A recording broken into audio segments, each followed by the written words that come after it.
Привет, это Грег. Несмотря на свой довольно молодой возраст, Ева Грин всегда являлась представительницей олдскульной категории актрис, в хорошем смысле этого слова. Она не ведет социальные сети и популярность приобрела исключительно благодаря своим ролям в фильмах. Ну и, конечно, чего уж тут скрывать, когда требует творчества, Ева без колебаний может и грудь оголить в кадре. Один только этот факт уже смотрится чем-то вроде единорога в современной киноиндустрии, где особо бдительные твиттерские активисты следят за тем, чтобы, не дай бог, кто-то посмел выглядеть привлекательно и женственно. Но если популярность Евы Грин держалась бы только на способности оголяться в кадре, то она была бы Сидни Суини, на чью страницу в Инстаграм ее поклонники заглядывают чаще, чем в свои школьные учебники. О том, как Еве Грин удалось покорить не только друзей, постоянно спрашивающих ссылку на ту самую сцену из ее фильмов, но и придирчивых киноманов, пойдет речь в данном ролике. Это история Евы Грин. Приятного просмотра.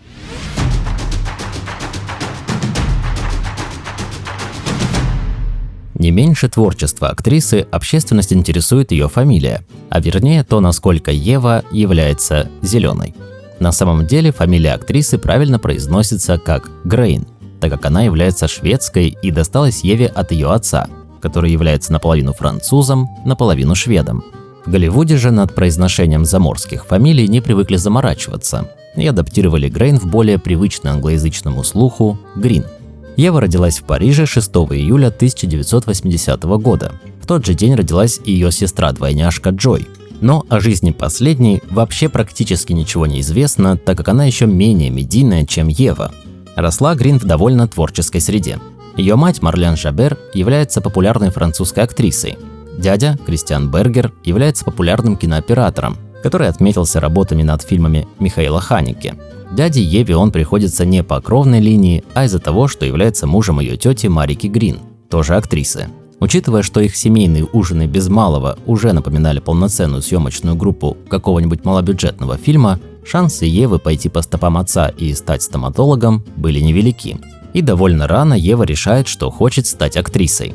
Благосостояние родителей позволило отправить ее не в одну, а сразу в 3 престижные театральные школы – в Нью-Йорке, в Париже и в Лондоне. По окончании обучения Грин принялась выстраивать актерскую карьеру, вначале как актриса театра. На одном из спектаклей на Еву обратил внимание Бернардо Бертолуччи и предложил ей исполнить одну из ведущих ролей в своем фильме «Мечтатели». Ситуация, честно говоря, двоякая. С одной стороны, был шанс дебютировать в кино сразу у именитого режиссера. С другой стороны, это Бертолуччи. Человек, мягко говоря, со скандальным бэкграундом. Особенно, что касается женщин, которые снялись в его фильмах. Достаточно почитать воспоминания Марии Шнайдер о съемках «Последнего танго в Париже», чтобы понять, что подходы Бертолуччи к съемкам порой были весьма сомнительны. То, что новый фильм режиссера будет включать в себя обнаженные сцены, было очевидно как белый день, что в свою очередь отпугнуло Джейка Джилленхола, который изначально рассматривался на главную мужскую роль. А вот Ева Грин обнажиться в кадре оказалась совсем не прочь. Как рассказывал Бертолуччи, чтобы снизить уровень стеснения актеров, он обязал их ходить нагишом до старта съемок пикантных сцен, чтобы к самим съемкам актеры подошли уже более раскрепощенными. Не знаю, помогло это или нет, но то, что на съемках наверняка были самые эпатажные кофе-брейки, в этом я не сомневаюсь. Премьера фильма получилась такой, как и ожидалось. Скандальной и, мягко говоря, неоднозначной. Картину запретили к показу в ряде стран, отнеся ее в категорию фильмов для взрослых. Тем не менее, фильму удалось наскрести в прокате $15 миллионов, что было равносильно его бюджету. Ну а также картина получила признание критиков, которые разглядели не только обнаженную грудь Евы Грин, но и сакральный смысл, который она несет. Ева же, в свою очередь, получила статус яркой дебютантки в киноиндустрии. Правда, это был не совсем дебют, так как Грин 2 годами ранее уже успела появиться на больших экранах, исполнив эпизодическую роль в фильме Михаила Ханеке «Пианистка». Но там ее мало кто заметил, и актриса даже не получила упоминания в финальных титрах. А вот «Мечтатели» уже по праву можно было назвать той работой, в которой все внимание было уделено Грин. Во многом это помогло актрисе повысить количество предлагаемых ей проектов, правда пока только во Франции. В 2004 году она появилась в ленте «Арсен Люпен», но особого успеха в прокате лента не сыскала, и при бюджете в 23 миллиона евро собрала всего 9. Но сокрушаться провалу Еве Грин долго не пришлось. так как уже в следующем году Ридли Скотт пригласил актрису в свой амбициозный исторический эпик «Царство небесное». Правда, когда фильм в итоге оказался слишком длинным для кинотеатрального релиза, именно сцены с актрисой в первую очередь попали под нож. В итоге в полной мере насладиться присутствием Грин в кадре зрители смогли лишь в режиссерской версии, которая впоследствии вышла на DVD и получила куда более высокие оценки от аудитории по сравнению с кинотеатральной версией. Несмотря на небольшой хронометраж в кинотеатрах, Еве Грин этого хватило для того, чтобы обратить на себя внимание голливудских студий. Одной из них оказалась студия Метро-Голдвин-Майер, которая искала девушку для новоиспеченного агента 007 Дэниела Крейга. Сама актриса не горела желанием становиться девушкой Бонда, так как боялась стать очередной красивой декорацией на фоне популярного шпиона. Но после того, как она прочитала сценарий, мнение о ее героине резко изменилось, так как она сильно отличалась от предыдущих спутниц Бонда. Вскоре в этом смогли убедиться уже и зрители, которые сошлись во мнении, что исполненная Евой роль противоречивой героини получилась чуть ли не самой яркой женской ролью за всю историю франшизы. В дополнение к этому актриса еще и получила премию BAFTA в категории «Восходящая звезда». Этот факт, помимо отлично вписавшегося Дэниела Крейга, помог «Казино Рояль» стать одним из самых высоко оцененных фильмов о Бонде, причем касалось это не только зрителей, но и критиков. В прокате лента также чувствовала себя уверенно, собрав $616 миллионов при бюджете в 150. «Казино Рояль» помог Еве Грин распахнуть дверь в Голливуд, а вот следующий проект чуть было снова ее не захлопнул. В 2007 году на экраны вышел «Золотой компас». Премьера фильма обернулась сокрушительным провалом и, по сути, окончательно похоронила студию New Line Cinema, которую поглотила Warner Bros. «Золотым компасом» New Line, по сути, пошла ва-банк, отдав права на зарубежный прокат сторонним студиям в обмен на финансирование амбициозного проекта, а себе оставив домашний прокат, надеясь на то, что на родине лента станет хитом. В итоге все получилось наоборот. За пределами штатов картина собрала более $300 миллионов, в то время как на родине наскребла всего 70. На этом период крупнобюджетных проектов для Евы Грин закончился, и начался этап камерных работ. Наиболее приметной из них стала лента «Последняя любовь на земле», где Грин сыграла вместе с Юэном Макгрегором. Но приметной эта работа была в большей степени для критиков, в то время как для большинства зрителей она осталась незамеченной. К тому моменту за Евой Грин успел закрепиться образ загадочной, даже в какой-то степени мрачной актрисы, чьи героини кажутся холодными и неоднозначными. С такой характеристикой в Голливуде лишь одна дорога, и ведет она к Тиму Бёртону. Режиссер, в свою очередь, не упустил возможности поработать с Грин, и в 2012 году она появилась в его новом фильме «Мрачные тени». С Тимом Бёртоном вот какая история. Если ты удачно вписался в его вселенную и мировоззрение, то по поводу своей занятости в киноиндустрии можешь не переживать. Ролями ты будешь обеспечен как минимум до тех пор, пока Бёртон будет снимать свои фильмы, так как он не привык расставаться со своими любимчиками. Джонни Депп, для которого «Мрачные тени» стал 8-м совместным фильмом с режиссером, не даст соврать. С Евой Грин произошло нечто похожее, и «Мрачные тени» стал лишь началом их плотного сотрудничества. Да, не самым успешным, так как «Мрачные тени» с треском провалился в домашнем прокате и получил не самые высокие оценки, но тем не менее творческий союз с Бёртоном был закреплен.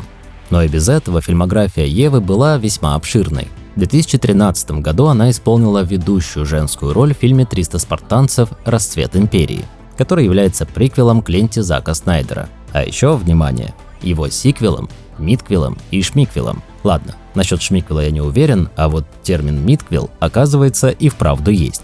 Это когда события второй части развиваются параллельно событиям оригинального фильма. Следить за временными переплетениями зрителям было довольно интересно, и фильм получил высокие оценки от аудитории и собрал $340 миллионов при бюджете в 110. Но, пожалуй, главное событие в карьере Грин того периода произошло на телевидении с выходом сериала «Страшные сказки». Образ главной героини создавался специально под Еву, что благоприятно сказалось на органичности ее актерской игры. За свою работу Грин получила не только большое количество восторженных отзывов, но и номинацию на «Золотой глобус» в категории «Лучшая драматическая роль на ТВ». Сериал продлился 3 сезона и стал редким примером на телевидении, когда проект заканчивается логически, как и планировалось создателями, а не из-за падения рейтингов. На большом экране подобной реакции аудитории ни одна работа похвастать не могла. Несмотря на большое разнообразие ее проектов, среди которых находилось место даже вестернам, ни один из них не вызвал особого ажиотажа. Провалом обернулось и продолжение некогда успешной ленты «Город грехов». За 7 лет, разделяющих сиквел и оригинал, зрители успели подостыть к черно-бело-красным комиксам Фрэнка Миллера, и на премьеру второй части большая часть поклонников оригинала не явилась. Вообще, кассовый успех – это не про Еву Грин. Ее можно без сомнений назвать женской версией Сэма Роквелла. Она также, являясь яркой и харизматичной актрисой, редко когда может похвастать широким вниманием к своим работам. Лишним тому подтверждением стал фильм «Дом странных детей мисс Перегрин», который не дособрал денег в прокате, но зато получил немало положительных отзывов, большая часть из которых была адресована игре Евы Грин. Не повезло Еве со сборами даже в экранизации диснеевских мультфильмов, которые, как правило, не испытывали проблем с кассой. Но в случае с Грин ее сотрудничество с мышиной корпорацией пришлось на фильм «Дамбо», который не только провалился в прокате, но и получил не самые лестные отзывы от аудитории. Подробно о судьбе ленты есть как в моем ролике про Тима Бёртона, так и про Колина Фаррелла. Зато в нише камерных работ все было стабильно. Их по-прежнему мало кто смотрел, но при этом те, кто так или иначе добирался до просмотра, осыпали подобные работы комплиментами, в том числе выделяя игру актрисы. В 2019 году такой работой стала лента «Проксима», ради которой Грин посетила Байконур, где проходила большая часть съемок фильма. Неплохо показали себя и стриминговые проекты с ее участием, которыми стали драма «Светило» и шпионский боевик «Связь», где Грин сыграла вместе с Венсаном Касселем. Но все же самой приметной работой последнего времени с участием актрисы стала новая интерпретация «Трех мушкетеров», в которой Еве была отведена роль Миледи. Несмотря на то, что в прокате лента провалилась, ей удалось пошуметь в интернете, став хитом среди цифровых релизов. Сиквел, который уже целиком был посвящен героине Грин, уже не так тепло был встречен аудиторией, да и в плане оценок заметно просел по сравнению с оригиналом. Последним же на данный момент проектом с участием актрисы стал фильм «Грязные ангелы». Но кроме как разгромных отзывов, добиться ленте ничего не удалось. Будущее карьеры Грин пока выглядит весьма туманно. На горизонте имеется пара работ, среди которых есть даже фильм с Аароном Тейлором Джонсоном и Бенедиктом Камбербэтчем. Но пока какой-либо официальной информации об их статусе не поступало. За Евой Грин уже давно закрепился статус загадочной актрисы. Помимо того, что она не ведет соцсетей, актриса еще и редко дает интервью. Может показаться, что это некий способ от обратного привлечь к себе внимание, когда выстроена вокруг себя загадочность, наоборот, подогревает интерес со стороны аудитории к твоей персоне. Но в случае с Грин похоже, что это результат ее мировоззрения. Она часто упоминает, что не горит желанием присутствовать на светских мероприятиях и различным тусовкам предпочитает домашние уютные вечера. Что же касательно ее появления на больших экранах, то они тоже весьма редкие и порой не очень удачные. Но в то же время образы, сыгранные ей, как правило, всегда очень точно попадают в зрителей. При этом неважно, идут эти зрители на фильм ради того, чтобы увидеть откровенные сцены с ее участием, или же восхититься ее игрой и идеальным попаданием своего персонажа, всех их появление Евы Грин не оставляет равнодушными. На этом, пожалуй, и закончу свой видос. Это была история Евы Грин. Если понравился ролик, не забудьте поставить лайк под видео и подписаться на канал. Спасибо за просмотр и спасибо тем, кто поддерживает канал при помощи Boosty. С вами был Грек, всем пока, скоро увидимся.